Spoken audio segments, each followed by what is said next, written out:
Na súa liña de mellora e acondicionamento dos centros educativos, a Xunta acometerá unha intervención no IES Virxe do Mar de Noia. Consistirá na renovación da carpintería exterior e da cuberta, así como o arranxo dunha pasarela cuberta que conecta os dous módulos. Hoxe anunciamos unha inversión de máis de 300.000 euros, 339.000 euros, para mellorar as cubertas, para mellorar as fiestras e tamén para mellorar unha pasarela que comunica os dous módulos deste centro. Unha pasarela que permite a comunicación entre os dous módulos sin mollarse e sin sufrir ou sin verse afectado polo clima, non? O IES Virxe do Mar constitúe un edificio histórico que no seu día albergou a Casa Consistorial noiesa.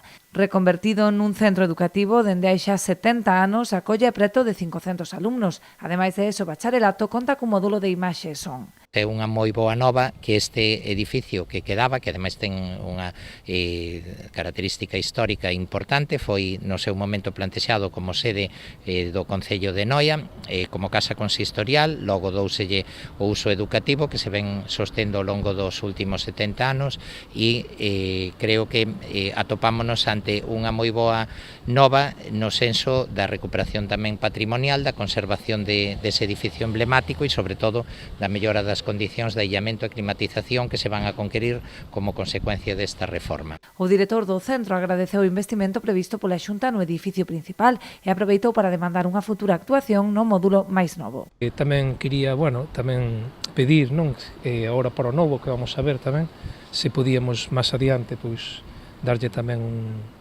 unha nova reforma para decentalo un pouco mellor do que está.